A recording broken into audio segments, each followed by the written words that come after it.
is presented by Botano. The game starts now. Here are your hosts, Brent Wallace, Jason York, and Bobby Ryan.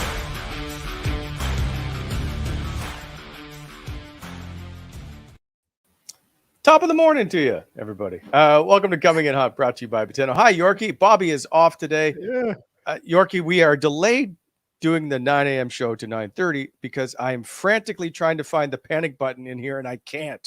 Listen, Chicken Little. Didn't see what I said last night? I said it's not time to press the panic button.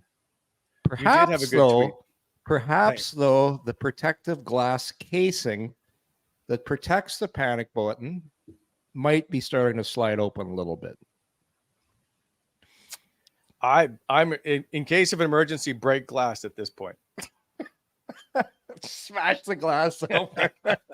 I've seen this dog and pony show before. No, Listen, I'm not. I know it's 6 games in. I get it, Yorkie.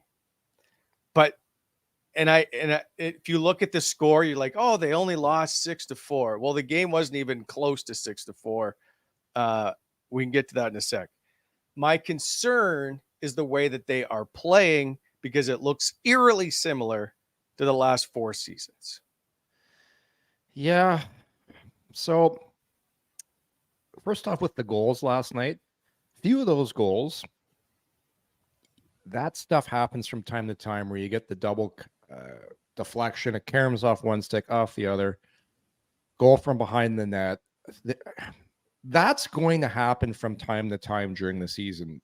Not a great time for it to happen right now. The thing I don't like, and I think when we do our show again tomorrow, we'll do a little video, because getting to show people properly some of the things that I'm seeing, I think it takes a little more time to put things together. But I just found, for me, you got to be tougher to play against. And there were moments last night when they have the puck in the offensive and they look fantastic. You got the puck, your puck possession's great, and you can see the skill. But too many times I'm watching in key moments of the game, and these weren't even goals. I call them flybys, where you'll go at somebody on Buffalo and you'll just make it too easy for them to get through to the neutral zone. Or a couple times the D come outside the dots and they don't take the body. They let their man go. And that happened numerous times early in the game. I just thought, you want to start on time. You want to play the right way. And you're just, that one goal, for example, great play by it was the turnover. Chikrin, they tried that face-off play, took the puck down, popped it out to Kubalik. That's a really nice play, but I just find early in the game, don't beat yourself. Don't try plays that aren't there. Just you're a skilled enough hockey team where if you just play the right way and don't try and beat yourself early, you're gonna increase your odds of winning that much more. And I just thought they were too easy on a team like Buffalo, and I'll give Buffalo credit. They didn't play like the Buffalo Sabres normally do. They didn't turn the puck over. They managed the puck much better than Ottawa did. So I just think, again, Ottawa, it's almost to me like Ottawa's starting to read what people are saying about them, how good they are, and you're going to have a great year. And then all of a sudden you think, okay, you play well, but you got to play hard in this league every game, because anybody can beat anybody. And I just think Ottawa has to get back to playing more basic, be harder in their own zone, and just make the other team battle and earn their ice instead of giving it to them. And that's to me, yeah, there were guys that worked hard. And I listened to the coach last night after the game. Some guys worked hard, and you could see it in his voice. Some guys didn't. And that's what I saw too. And I shouldn't say didn't work hard. I'm going to say it. I'll phrase it this way. They're not working smart. They need to be better. That's if you want to just phrase things, but it's just quit giving easy plays to the other team, and you got to block more shots. You can't. Yeah, sure, those pucks come from the point and it's deflected, but you got to get in lanes. You got to make sure those don't get to the net. If you're a defenseman, and that's the other thing I'd love to show some video on this, is you got to do a way better job in front of the net. Number one, of boxing out. Number two, taking sticks. If I used to have a rule as a defenseman, when you're in front of the net and here's the thing, you got to read. It's almost like you're a free safety or a defensive back. You're watching the defenseman from the point. And if you know he's got time to take a slap shot, the chances are you're not going to be able to block it. So you got to grab a stick and you got to make sure he's not going to tip that or get him out of the way. But if you know a wrist shot's coming, you got to front, because you know you can get in front of that guy and block it. If it doesn't get by the first guy, it gets.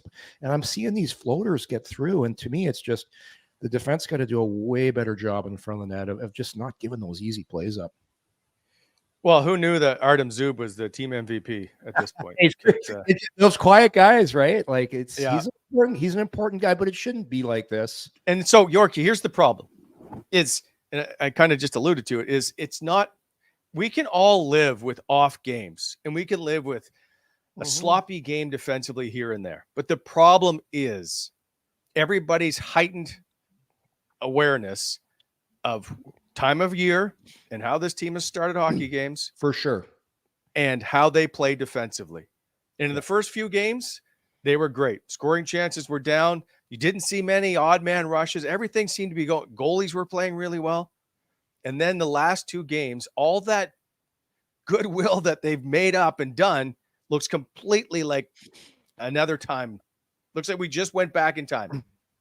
I liked their game against Detroit.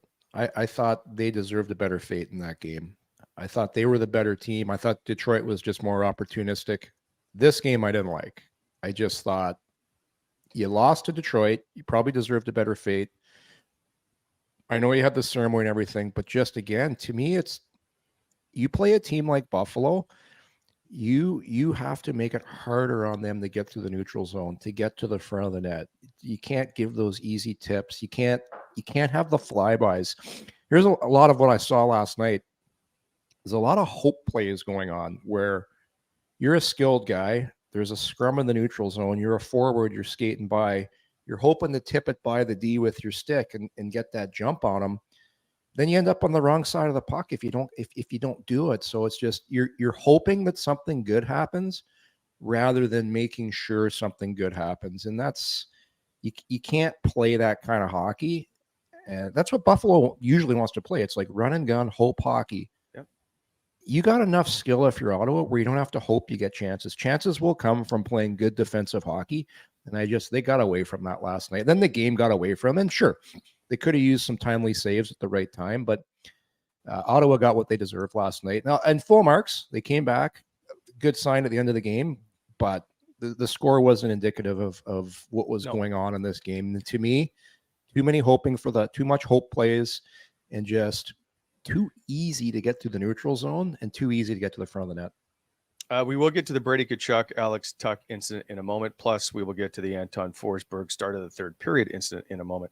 As always, this show brought to you by Patano. And now Bobby and myself are ahead of Yorkie. I saw in the team pick. You didn't want to take Buffalo either. You were so hesitant. And then I knew all along, Yorkie. So anyway, go to Patano, download the app, and get in on all the action. Live bet builder, same game parlays. Yeah. All that stuff. Patano, our good presenting partners, and we couldn't do the show without them. Also by BEI, Bonisher Excavating Inc. 613-432-1120, BonisherExcavating.com for all your equipment rentals, aggregate, topsoil sales needs in the Ottawa Valley. BEI, helping to shape the Ottawa Valley. Okay, Yorkie. Just one more thing on the game too. Like you go back to the beginning of that game last night, Ottawa had some good licks early. Like they had some opportunities to score. And it's they don't go for you. Instead of just sticking with what you're doing, you get away and you try and almost force things. And just going back to that one play where I was talking about when Kubalik popped up and you tried that little back pass to them. To me, that's you're trying to force things that aren't there. Just stick to the game plan. Like, yeah, it didn't go your way. Just don't give Buffalo unnecessary opportunities that you don't need to give them. And I'm sure when they're going through video, they'll learn from that stuff. But hey, I'm with you. Like 3-3, it's not the end of the world. But that was my point. But now it's like 3-3 is not the end of the world. But now this next game against New York is huge. Like it's weird, right? Suddenly 7 games into the season, and we feel like it's the cliche Yeah. must win. And I'm like, wait a sec. There's 76 games left in the season right now. There is. And So, and you listen to Claude. This is when a guy like Claude Giroux will step up and say, "Hey, boys, enough's enough. You heard him last night. Don't press the panic button." And that's up to the players. Everybody on the outside can press the panic button and run around with their hair on fire. Now we'll see what the players do. Okay, because now, that's when you got to get together as a group and just eliminate the noise, get back, and play the way you can. Yes. Now, but two things. One, now Claude Giroux and the rest of the Ottawa Senators are being asked about their struggling game. So now it's starting to get into their heads because they know what's happened the last few years. We've talked about it ad nauseum about getting off to a great start. And it feels like as of today, they're 0-6. That's what it feels like. It's so I feel like Chris Farley and just dripping sweat and panicking. Like what do we do? Or John Candy? I don't know. I don't like it. They have today off. They play in Long Island tomorrow. You know what? I am concerned only because I didn't like their defensive game and the way they lost that game. They've given up 11 goals in 2 games. Yeah. No, well, it seems like when they make a mistake, it's going in the back of their net. And when they're getting opportunities, they're not scoring right now. And that's gonna happen throughout the season, but it can't happen to start the season again. Oh. And it looked so good. Like this team, when they beat Philly, they beat Washington. Who was their other win against? I'm forgetting who else they beat. It was Philly, it was Washington, lost to Carolina, lost to Detroit, lost to Buffalo. Oh, there was the schedule right there. Yeah, so they went Philly, Tampa, Washington.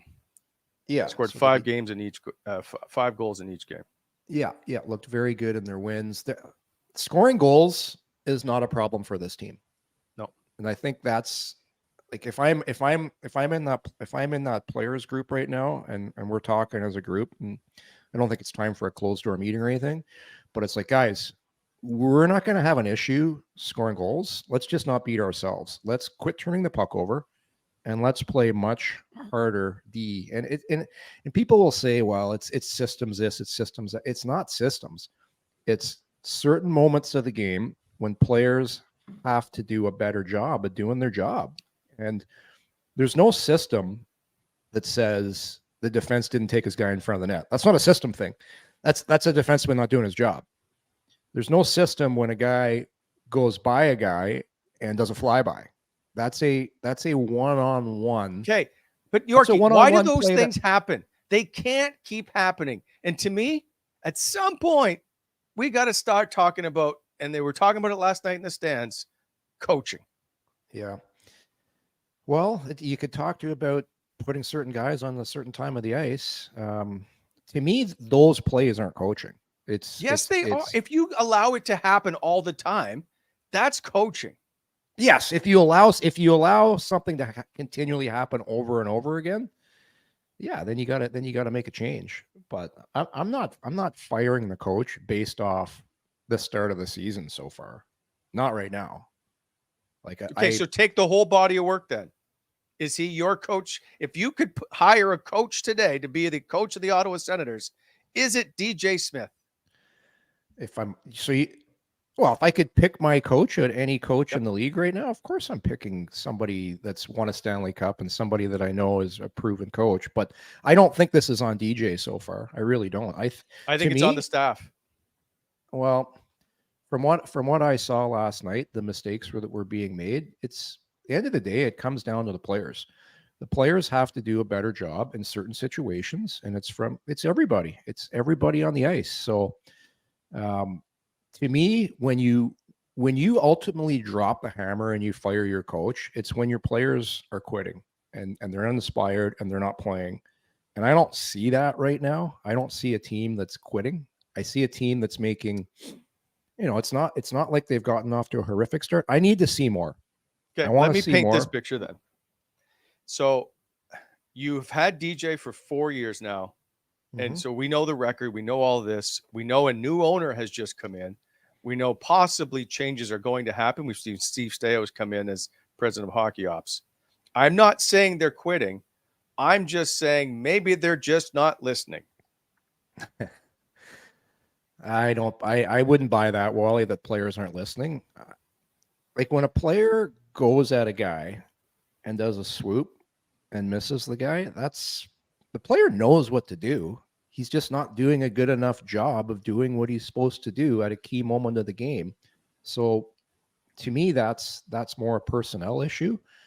Of like people, it's everybody will say systems and this and that, but at the end of the day, yes, I do agree. It's who you deploy in those situations. But I'll give you a great example. Like I love Thomas Chabot as a player. He didn't have a good game last night. See, and I thought he played well. I didn't watch him defensively, but I found him very confident offensively with the puck, was my point. Yeah. And here's the thing. I'm the first guy to defend Thomas Chabot. I like him. I love how he plays, but front of the net, he's got to be way better. Taking guys, leaving the middle of the ice and just not doing a good enough job. You got to be tougher to play against. I'm not saying he needs to be a tough player, and that's not his game, but you can't make it that easy inside the D zone. And to me, that's been a little bit of trend watching him this year. I just think he needs to be better defensively. He does. It's just, you can't sugarcoat it. He has to be better defensively, and he has been at times, but it's got to be consistent. If you're making that kind of money, you got to be at least consistent defensively. And I love him offensively, love him with the puck, love his skating. And I think he's a good leader and all those things, but he has to be consistently better defensively for this team. Yes, I agree with you. I also think that entire D core, and I've said this, and you laugh at me every time I bring it up, is too soft. Cross-checking and all that stuff doesn't exist in the game anymore, but I do think they're missing an element on that blue line of a guy that can play in your top four. Like I look at their D, and I like their D because I love a certain type of defenseman. I like how Chabot, what he brings. I like what Chychrun brings, and I like what Sanderson brings. But to me, it would be really nice to have a guy, I'd say in your top five, a Travis Hamonic in his prime. That's what they're missing. Like when you really think about it, you go back to, and Hamonic's doing a nice job. He is what he is. He's a really good 5'6". He can kill penalties. He's doing exactly what he's supposed to do. When I just remember Travis when he was playing for the Islanders, that type of guy. But that type of guy is hard to find. A right shot defenseman that is tough to play against, that makes it tough to get to the front of the net, and like ideally in a perfect world, Wally, if you could find a guy like an Ivan Chernik in Tampa, that is the type of guy to me that the Ottawa Senators could really use. Just bigger body, just plays D, and then you can kind of split up your partners. You have puck moving guy. Well, that's why the partnership of Zub and that's why Zub and Sanderson work so well together, because Sanderson does most of the transporting of the puck. He usually goes back, and Zub is so safe. He's so reliable. He's not up in the rush, and to me, that's how I love to see my defense built. Ottawa's not quite built that way. So if I was to ever, in the future, try and tweak how this team was built, that's one thing I would definitely look at is potentially, and it's no slam on any of the D. They're all great D. I'm with you. I think they could use a little something different in that top five. I agree. Now so let's get to two key moments of the game last night. I'm going to start with Brady Tkachuk and the Alex Tuch fight. Less than 5 minutes to go in the third period. Brady gets the instigator, which means usually an automatic 1-game suspension, $10,000 fine for the coach. But it gets reviewed and can be rescinded. And today on Twitter, I'm reading it. There's people outside of Ottawa, for the most part, that are bent over. They think Tkachuk hit Tuch on the way down, and that was a cheap shot, and that he should be suspended further.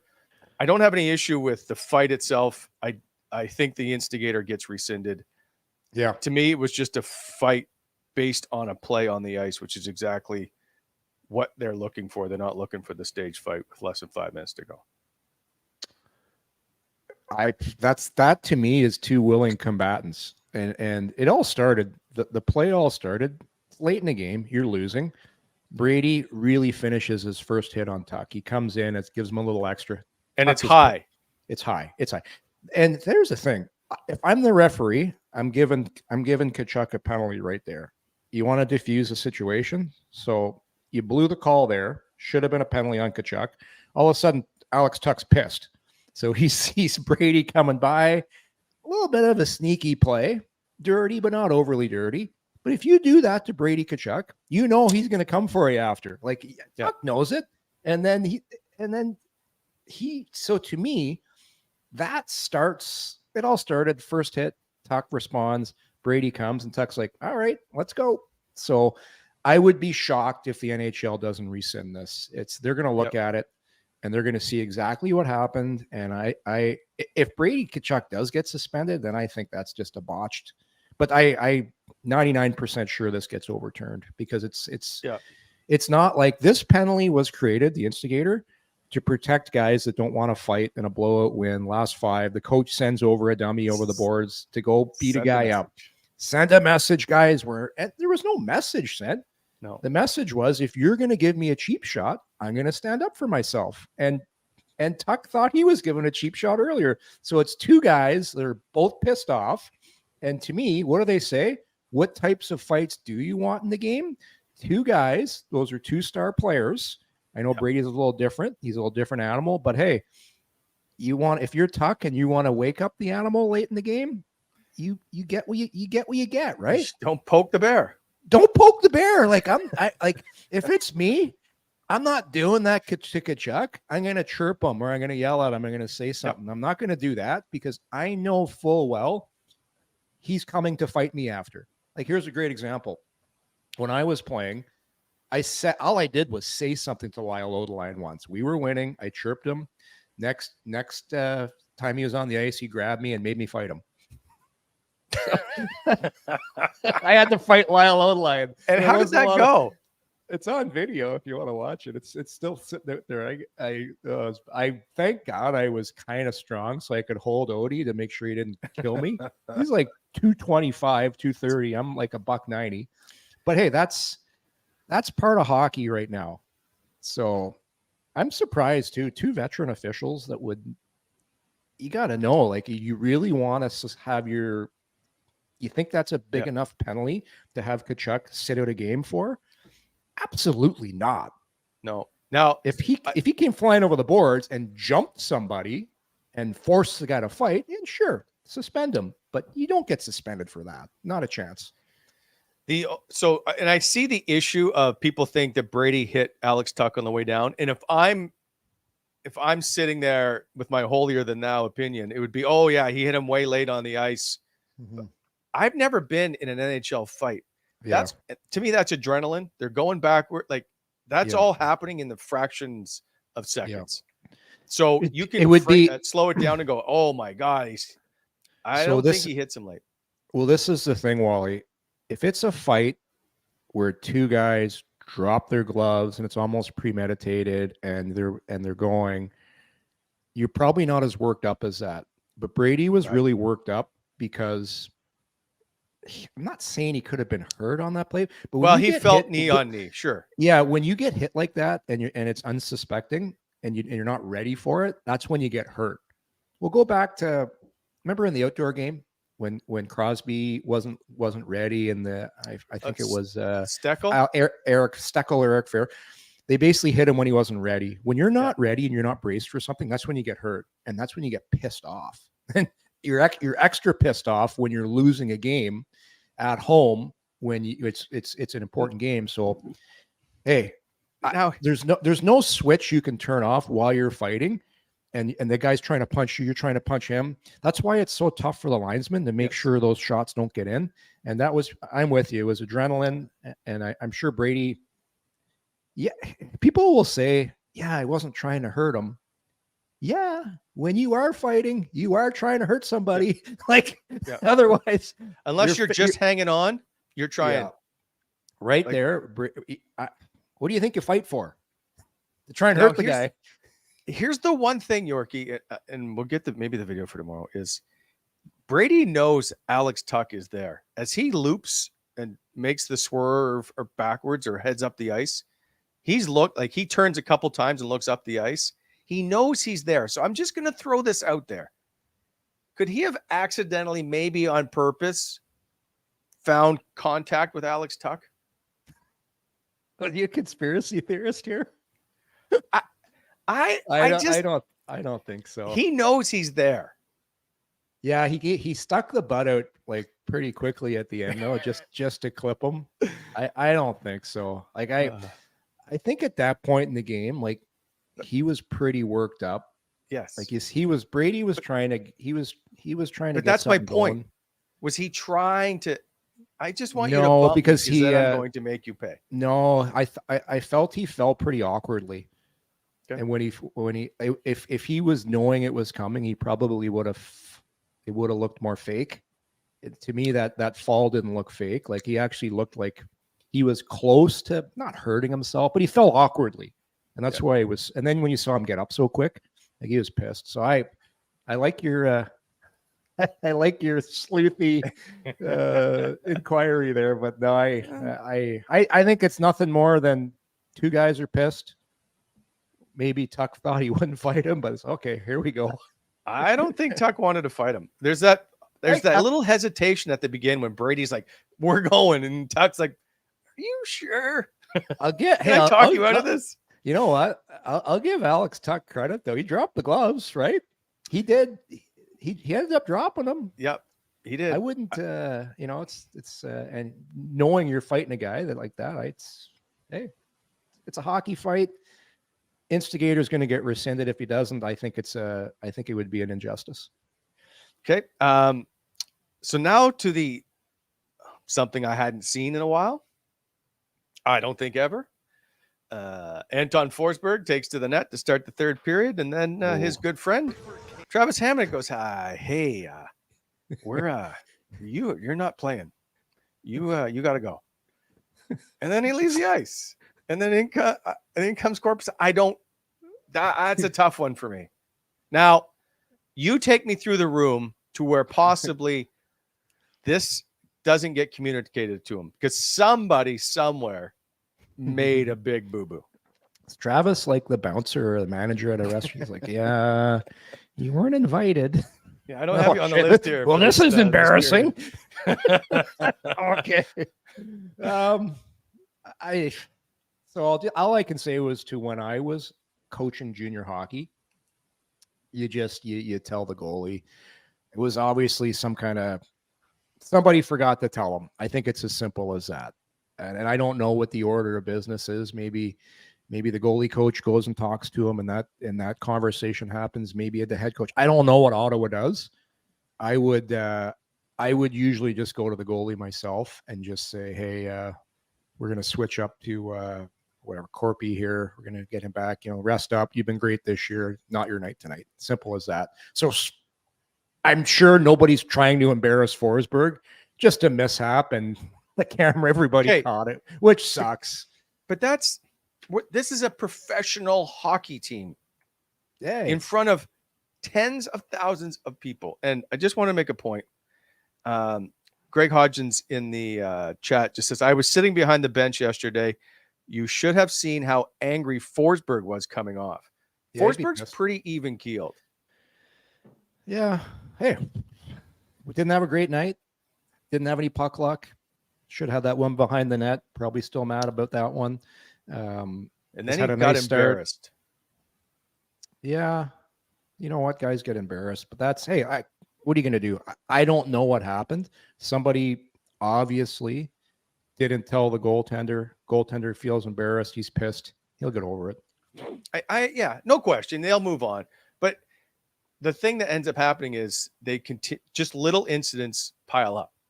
Yeah. And that's usually, and at some point there becomes, the powder keg explodes. Yeah. Not a great look, but I'd like to know what happened. All I can do is speculate. Well, I don't know how they disappointed. Nobody asked DJ post game. Yeah. You'd think somebody would ask the question, what happened? And all of a sudden it's diffused, right? And this is what happened. And instead everybody's wondering, but he's a big boy. He'll get over it. He's had a nice start to the year. If he's played really well, it's unfortunate. Like you've had back-to-back games now where your goaltender's save percentages have been not great. Was 7-something. Excuse Yeah. me, 773 or something last night. Yeah. Like the question is now, I guess you go back with Korpisalo, right? 722. Well, Yeah, that's I guess. But- or do you wait a sec? Do you feel you owe it to Forsberg to go, listen, you go fix this, right the ship? Yeah, I don't know. It's a tough one. I think you go over the tape, and if you go and look at the goals, the 2-on-1, to me, that's more on the D-man. You can't let that pass go across there. He had no chance on that. The double tip from the point, he had the tip to one stick to the other stick. Really no chance on that. The one I really didn't like was the one from behind the net. That can't go in, but like I said, hey, you're going to have off nights. That was an off night I'm not going to sit here and because Forsberg's been really good so far. Like he had not a bad night. He just had not a great night. So I don't know. I would probably go to Korpisalo, see what Korpisalo, if he has a bounce back, because that's kind of what you've been doing. And hopefully he gets going for you, because he was signed to come in here. And I think if you don't go to Korpisalo, you're kind of saying, I don't really trust you. And I think it's too early to not trust Korpisalo, right? At least that would be the messaging. If I was Korpisalo, it's like, hey, if I play bad, I'm not in the net next game. Why are you not trusting me this early in the season? So I would be surprised if Korpisalo is not starting next game. I think it's too early to say we're going back with Forsberg, and because we don't, and you want to get Korpisalo going too. Like, to me, this is like, hey, you're in. We need you. It's time for you to do what the other goalies have done to us in the last couple of games. Because that, you got to give some credit too. Like, Buffalo had excellent goaltending last night, and Husso, I thought, was exceptional in that Detroit game. Ottawa needs one of their goalies to do that on the road for them, and it has to happen next game. They need one of their goalies to step up, because you need that right now. Okay, let me put it to you this way then. Anton Forsberg is a career 2-5 lifetime against the New York Islanders, including a 2-4 record at Long Island. There you go. Meanwhile, Korpisalo, 4-4-3, but he's just 2-3-1 at Long Island. Yeah, I'm going Korpisalo. If I'm making a decision, I'm going with Korpisalo. I'm going to put him in, and I'm going to show that I want to see him bounce back. Does it matter who they play Washington Saturday? Does it matter? No, it doesn't sometimes matter. you look at different opponents right coming up. You go, well, maybe. Yeah, it doesn't matter. You're just, as the coach right now and the goalie coach, you're just hoping whoever you do start proves to you that they can bounce back after having a subpar game. Pittsburgh. Sorry, I was off. Pittsburgh plays here. They play in Pittsburgh on Saturday. So Sure. Pittsburgh, by the way, that'll be a good one. They're not doing well. Yeah. Pittsburgh, Washington, the last two teams in the East. Yeah. Yeah, Pittsburgh, be interesting one. We had Colby Armstrong on with us the other day. He likes what they're doing. Like, he thinks they'll be there at the end of the year. But man, that's an old team, eh? Like, that's oldest team in the league. That's an old team. I think I think they're oldest and Washington's second oldest. Yeah. Tell you, this Islanders game coming up tomorrow night, that ain't going to be no cakewalk. That is a tough team to play against. Defensively, they've got good goaltending. They make you earn everything you get. Like, this is going to be a really good test. Ottawa, just like I said, you got to stop. Your skill will take care of itself. Make it harder for the other team to get to the neutral zone, and you got to clamp down in your own zone. I completely agree. So, and I'll put it to you this way, Yorkie, is that it is, and someone's made the comment, and I was going to bring it up. It is 3-3 on the season. We've clearly established that. Mm-hmm. But they've played 5 home games. And we all said about this stretch here at the beginning of the season when they play 13 of 18 or 13 of 17 at home, they got to make hay. That's the concern. I'll be concerned if they don't have a good road trip here. If you lose these 2 games, then I'll be concerned. you dropped to 3-5, but you're 500 right now. I understand the history where people are at, but I'm not concerned until I see this team, because it's not an effort thing to me. It's just it's of playing smarter. You just have to play smarter. Like, you just don't make it easy for the other team. Like I said, these next two games are going to be very interesting to watch, because it's going to be, at least for me watching, it's going to give me a pretty good barometer of what kind of team. How do you bounce back after losing 2 games at home? What are you like? What's your intestinal fortitude like? What type of team you are? And that's going to show me a lot these next 2 games, especially playing against a tough team like New York. Because, hey, you win that game, all of a sudden things change. You beat Pittsburgh, you're 5-3. So 10-game mark is big for me. You can't I know, like I said, people have reason to be leery about things. Yes. But this is how teams do things. They look at things in usually 5-game segments. 5-game segments. But if you're the general manager, if you're really evaluating everybody, you give it 10 games to see where you're at as a team. And quite honestly, a lot of teams don't make changes until the 20-game mark. But I don't think Ottawa has the luxury of waiting to see how bad things get. And I don't foresee them getting that bad, but if they do, that's usually, especially too, you got new eyes in here right now, right? You have an owner and a president of hockey ops that are coming in, getting acclimated, seeing how things work, and getting firsthand eyeballs on things. And they'll know soon enough what they want to do and what they don't want to do. It's just 6 games to me is just too early to really press that panic button and run around with your hair on fire and say you got to blow everything up. I think it's not there yet. The team's 3-3. Let's see how they bounce back on the road this week. Just say my name, Yorkie. It's okay. Just say my name. My hair's on fire. I'm just kidding. But it's good to be the opposite view. I don't want it. There's a lot of people that are just, they're a little upset. My God. After the game last night, the fire DJ was trending. Blowing up fire. So that's the passion in which a fan gets. That's their money, right? That's what they get. That's the only way they can voice what they want and their displeasure. If people want to say fire DJ, it's not like he's 5-0, 6-0 to start the season. I'm okay. You get to voice that. You get to say what you want. You've paid your money. This is your chance to exactly say how you feel. So the question is it the vocal minority, or is it the silent majority? And I'm starting to lean towards it's a more vocal majority that's making this noise. I don't know. Usually the most unhappiest people are the loudest voices on social media. Yes.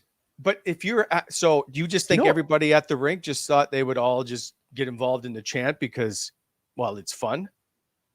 Yeah, no. People want, I agree. People want playoffs. They want it this year.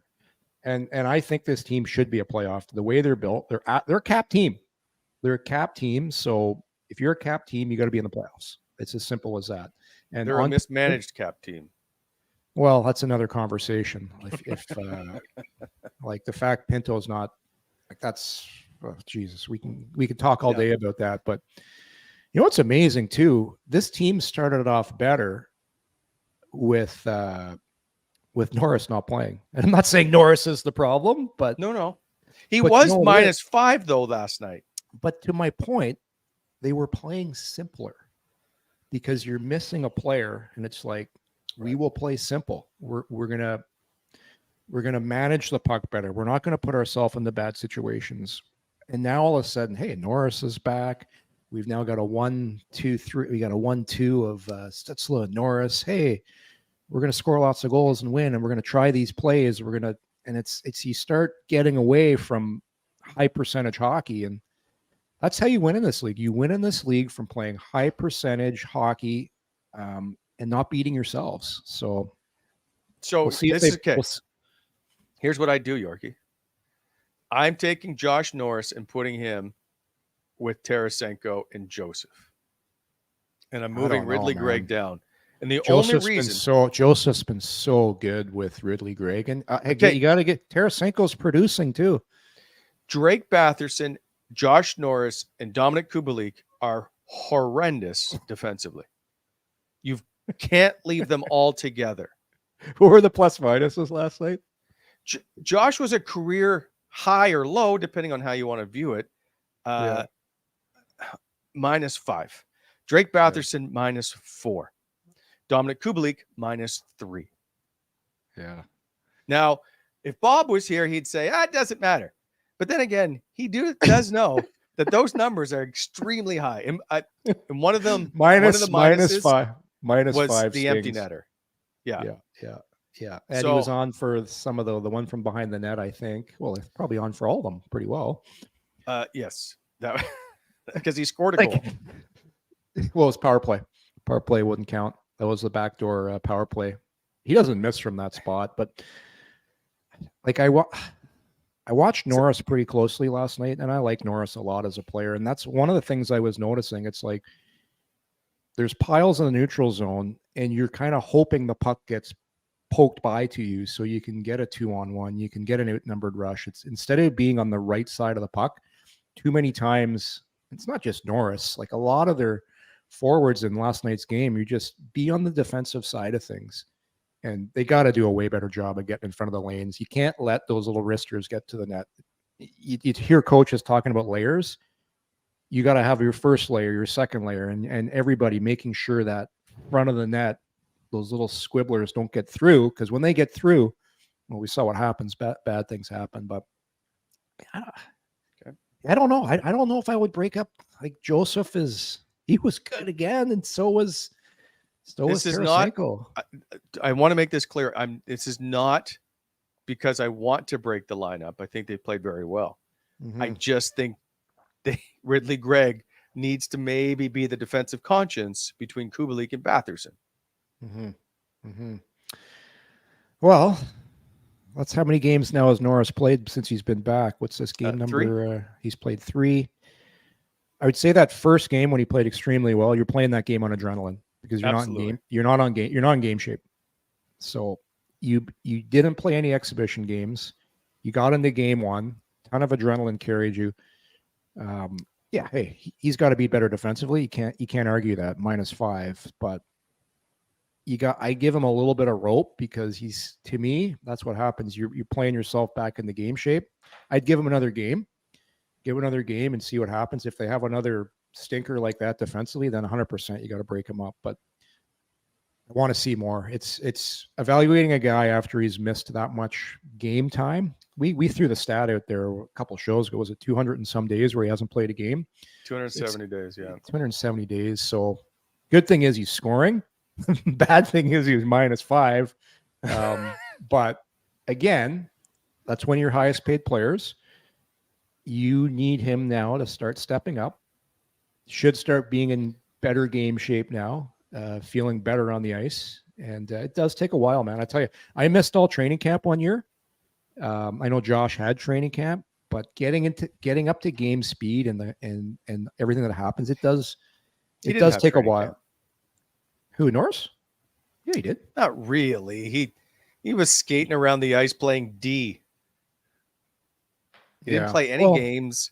So there you go. You answered your own question then. He needs he needs some time, but he did have 4 shots on goal last night. He was 6 for 9 in the face-off circle, 67%. So he's doing lots of good things. I just don't like him with that. I don't like that line together. That's all I'm saying. By the way, how you feeling if you're poor Kubalik right now? The guy hasn't gotten a point yet to start the season. I think he was shut out again last night, right? No, he has a point, does he not? Unless he got one last night.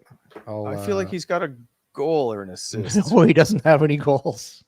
What? Oh, hang on a second. What? I gotta check it right now. Come on, you're the stats guy. You're supposed to know this stuff. Well, I'll tell you right now.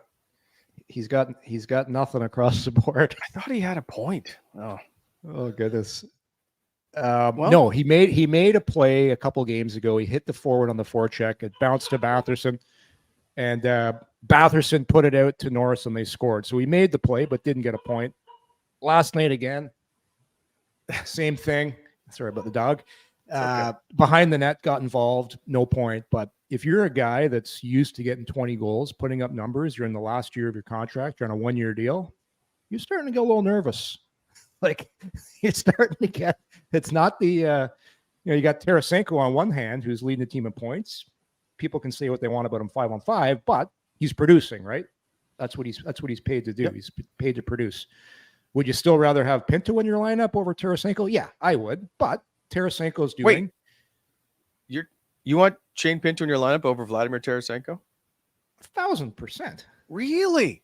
1,000%. But now they're two different players, which is why it's odd.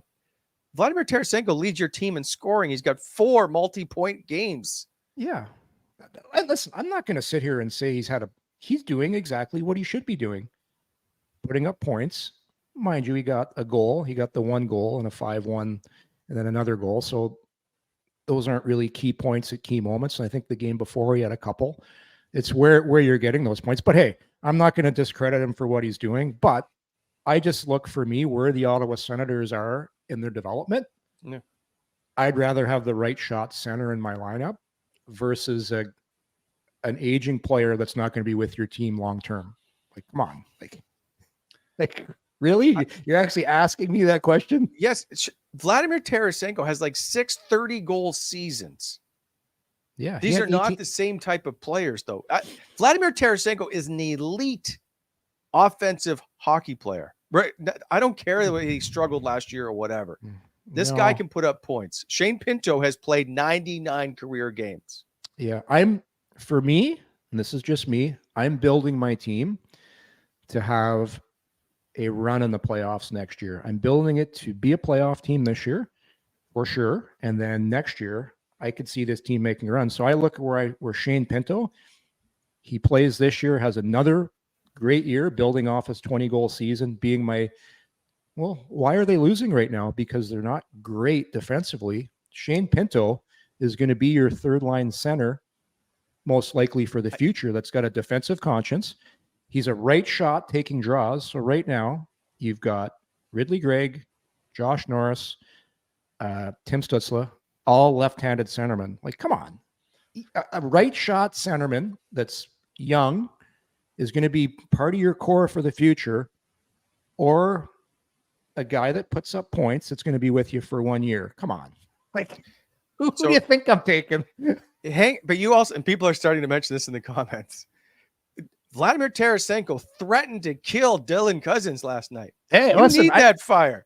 Tarasenko is doing exactly what he should be doing. He's putting up points. He is who he is. He's not the same Tarasenko he was back in his prime, but he's doing exactly what he should be doing. That's what he is, like 5-on-5. He's not an elite player anymore, but you give him a little time, you give him some space, he can make a good pass, he can make a good play. And I loved what he did at the end of the game. He had some fire, he was showing up. But you'd have to be nuts to not want Shane Pinto in your lineup right now. Like, really?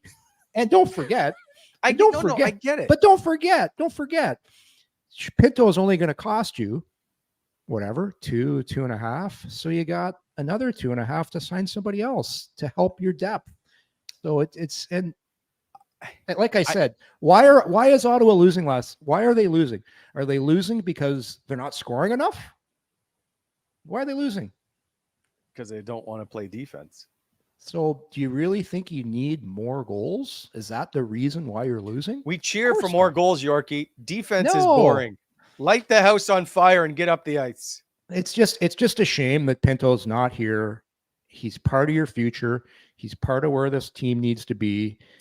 Him not being signed right now is it's just a mishap that should have been handled better. And no discredit to Tarasenko. He's had a real nice start to the season. Not discrediting him at all, but you'd have to be nuts not to want a right shot forward in your lineup right now versus a guy that it's just common sense. Well, I'm not taking my leading scorer out of the lineup, so that's all I'm saying. Hey, he's been good. I'll give him that. He's been good. Okay, before we go, I got some work to do, and then I got to talk to you about some other stuff. This show proudly presented by DoorDash. If you haven't already heard, they've come on board as a partner for us this season. Go to DoorDash, download the app For a limited time, our listeners can get 25% off, 0 delivery fees on their first order of $15 or more when you download the app at DoorDash. Enter code NATION25, all uppercase letters. That's 25% off up to a $10 value and 0 delivery fees on your first order when you download the DoorDash app in the App Store. The code NATION25, 25% off your first order. Offer valid in Canada, subject to change. And also by our good friend at Wendy's. Soon to come out with the Daily Face-Off Wendy's Survivor Pool. We'll keep you posted on when it's up and running on the Daily Face-Off website. Download the Wendy's app now so that when you get all set up and registered, all your prizes will go right into that app, which includes lots of free food, plus $5,000 at the end of the year. You can run it from Monday to Saturday. Monday to Saturday, and then the prize is out on Sunday, and then start all over again on the following Monday. That's the Wendy's Daily Face-Off Survivor Pool. Yorkie, Troy Mann is back behind the bench. He got a job yesterday with Kingston in the OHL. It's great to see him back. I know he's done some work there, obviously, in the past with those guys. So it's good to see Troy Mann, who I will say this till the blue in the face, was unfairly fired. And so now I'm glad to see him behind the bench again. Yeah, you know the Mann brothers quite well, don't you? I don't know them at all. I just I've listened to both Troy and Trent speak at different coaching conferences. Very smart guys, and just knowing people, they are guys that just understand development. And like I said, I don't know them, but I look at their body of work. It's been impressive. And both of them quickly right back at work. So that just proves the point that they are very good at what they do. And so let's not forget when Trent Mann was running the draft, Ridley Gregg was part of that. The high-end picks obviously are easy to look at, but he's done a lot of excellent work. He's the one that wanted Shane Pinto and fought for him. Well, probably, Wally, probably if you look back at the draft, a lot of people, there is a big debate when you're looking at those two defensemen with Sanderson and Drysdale. Mm-hmm. That's a franchise-altering pick right there. Like, again, if you want to, I'll just tell fans this right now. You want to look at another positive sign for the Sens. Jake Sanderson was their best player last night again. Again. The way he defends. So that pick in the draft, that wasn't a popular pick with a lot of people. So I thought that was like, you get Stützle, you get Tkachuk. I don't think there was a lot of debate when those two names came up, but there was a lot of debate when Sanderson came up. And whoever made the final say on that pick, man, deserves a huge pat on the back. I do have a little bit of info I found out recently. Oh, yeah? In the 2020 draft, Roby Järventie was selected 33rd overall by Ottawa. The next pick was J.J. Peterka of the Buffalo Sabres. J.J. Peterka was the choice of Trent Mann. Oh, yeah? He wanted, as far as I'm told, he wanted J.J. Peterka and was overruled, and they went with Roby Järventie. So it'll be interesting to follow how that plays out. Yeah. As of right now, Peterka has played 86 NHL games with 34 points. Järventie has yet to make his NHL debut. Yeah. The draft, I'll say this about the draft. It's especially with junior players, with OHL, Western Quebec, guys change so much. So scouting and picking players is an art to project where these guys are going to be. The difference from major junior hockey to the pros is astronomical. Mm-hmm. The biggest difference, Wally, smart players in junior can really cheat on how to get offense, and you can cheat the game because you're smarter than other guys, and you can guys that aren't so clever at projecting can get fooled by some of these guys of how they play and say, wow, he put up 100 points in junior, so he's going to be an offensive guy when he's older. Well, not all the time, because junior, it's so much different when you get to the pros where everybody knows how to usually angle and cut off time and space. And all of a sudden your little tricks that worked in junior ain't working in the NHL. And that's why, to me, the guys that can really cherry pick talent they're worth so much. I agree. And it's fun to people all say when you see them in junior, like, oh yeah, he's going to dominate the NHL, and it never happens. No. It gets such a different game, and it changes drastically. So you see it throughout all of minor hockey, right? One year to the next, you can be you could be the leading scorer in your team one year, and the next year you could be a fourth line player. It changes all the time. Yeah, our minor hockey is a whole. We can get on a whole tangent here about minor hockey of coaching to win, coaching to develop. Wow, anyway, it changes so much. You're exactly right. Yes. All right. We will be back tomorrow. There's more to discuss from this game a little bit. We will get into perhaps more of should there be some line juggling. The Sens will have had their morning skate. We'll see if there's any changes before we do our next show, which is at 3 p.m. on Thursday, Yorkie. I look forward to seeing you again. Yeah, what's this going to be? 3 days in a row with you? Jesus Christ. 4, actually.